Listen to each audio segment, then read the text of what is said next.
todos, está começando aqui mais um Arquibancada Caipira. Hoje a gente vai falar sobre Copa Paulista. A Copa Paulista vai chegar na fase de semifinal. As quartas de final foram na semana e o Mário acompanhando dos jogos. Lá ele estava em Portuguesa e Água Santa.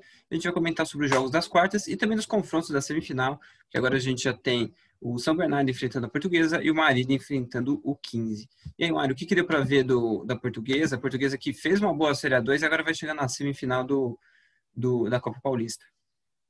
Ontem foi um jogo, né, totalmente maluco, né? Porque a Portuguesa vinha uma vantagem no primeiro jogo, no estádio Distrital do Inhamar, lá em Diadema. A Portuguesa tinha vencido por 1-0. Foi um time que dominou lá, na casa do visitante, na casa do mandante, perdão.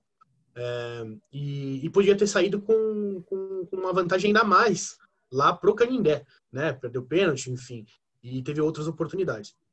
Mas o jogo no Canindé, ontem que eu vi, né, lá, foi um jogo que a Portuguesa foi para cima, logo no começo do jogo abriu o placar, né, mais ou menos ali aos 5 minutos, e depois o Água Santa meio que sentiu o gol, né, então depois no primeiro tempo ainda foi um jogo que a Portuguesa dominou, foi para cima, tentou ampliar, o Água Santa um pouco assustado com o resultado.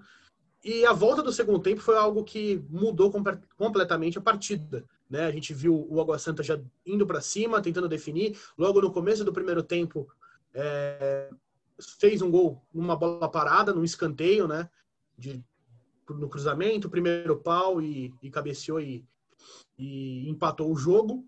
Nessa situação, o Água Santa cresceu na partida, justamente porque mais um gol iria para as penalidades. E o segundo gol veio da mesma forma, né? Foi algo muito, muito interessante, parecido, por exemplo, com os 2 gols que o Brasil tomou em 98 com o Zidane, só que foi do outro lado, né? Daquele lado do primeiro gol. Foi da mesma forma, cruzamento no primeiro pau, e a Portuguesa sofreu de novo, do mesmo lado de escanteio, enfim, igual o primeiro. E aí a pressão ficou muito mais para a Portuguesa na situação, porque a Portuguesa tinha a vantagem do primeiro jogo, e aí a pressão foi muito maior nos minutos finais. A Portuguesa continuou tentando fazer um gol de empate ali, fazendo muito aquele lance do chuveirinho. O Marchiori, na minha opinião, o técnico da Portuguesa, mexeu mal no segundo tempo.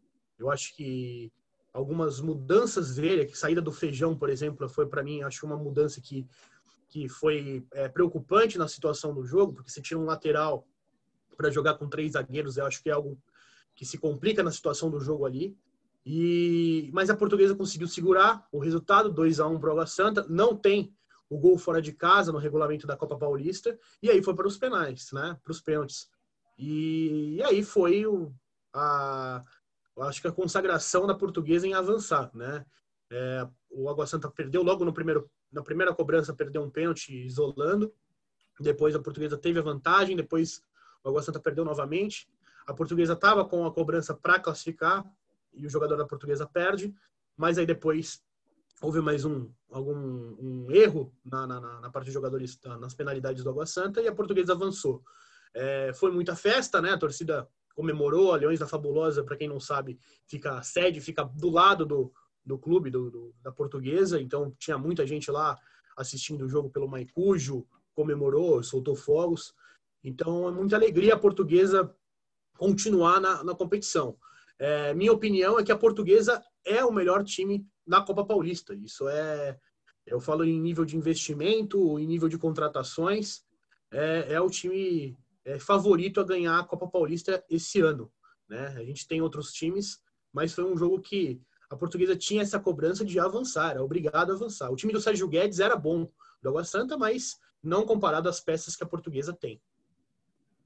Vai lembrar aqui que o São Bernardo eliminou a Portuguesa Santista, né? O jogo que aconteceu foram 2-0, né? O São Bernardo ganhou as 2 vezes por 2-0, classificou e vai enfrentar agora a Portuguesa. O São Bernardo, a gente lembra que ele fez um bom campeonato A2, né? Do Paulista, e também tem um time forte. E o técnico, né? Que é o Marcelo Veiga, tá mal, ele tá com coronavírus e tá internado aqui em Bragança. Então o time tá com auxiliar nesses jogos aí.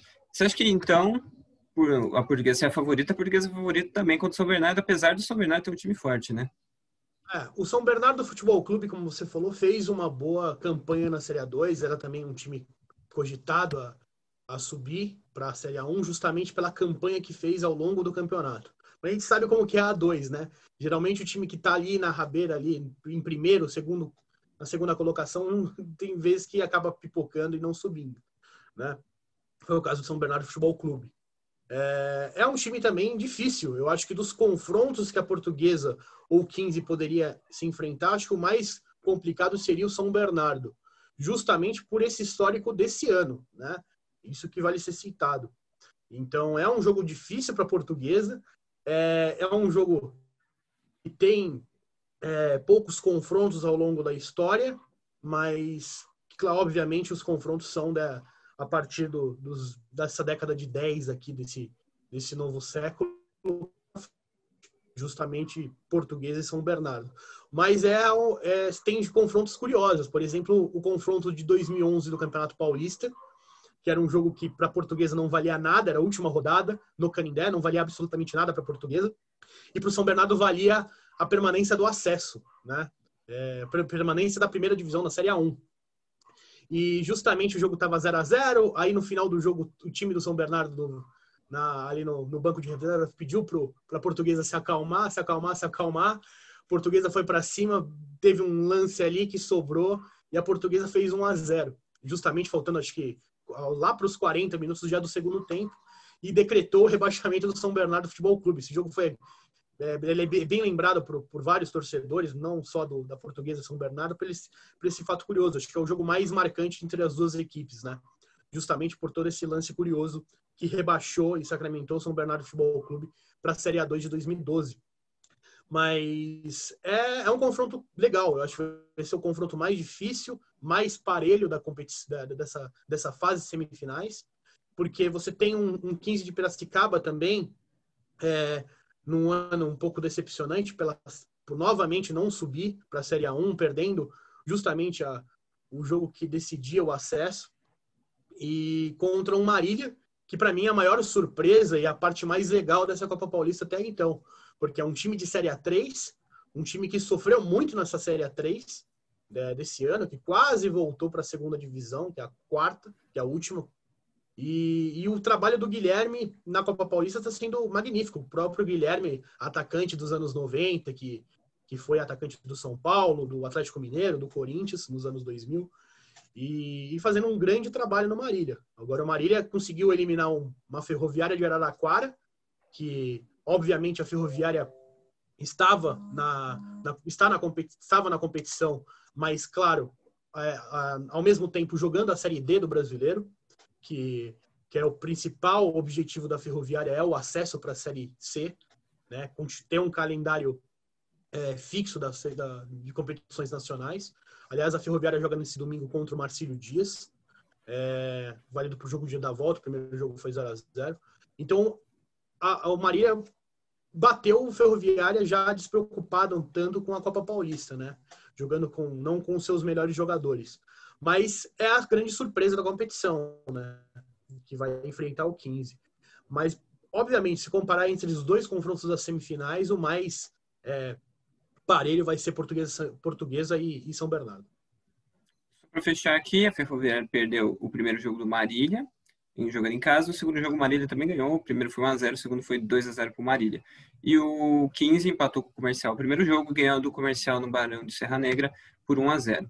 As partidas semifinais são nesse sábado, dia 12. Tem São Bernardo e Portuguesa no 1º de maio.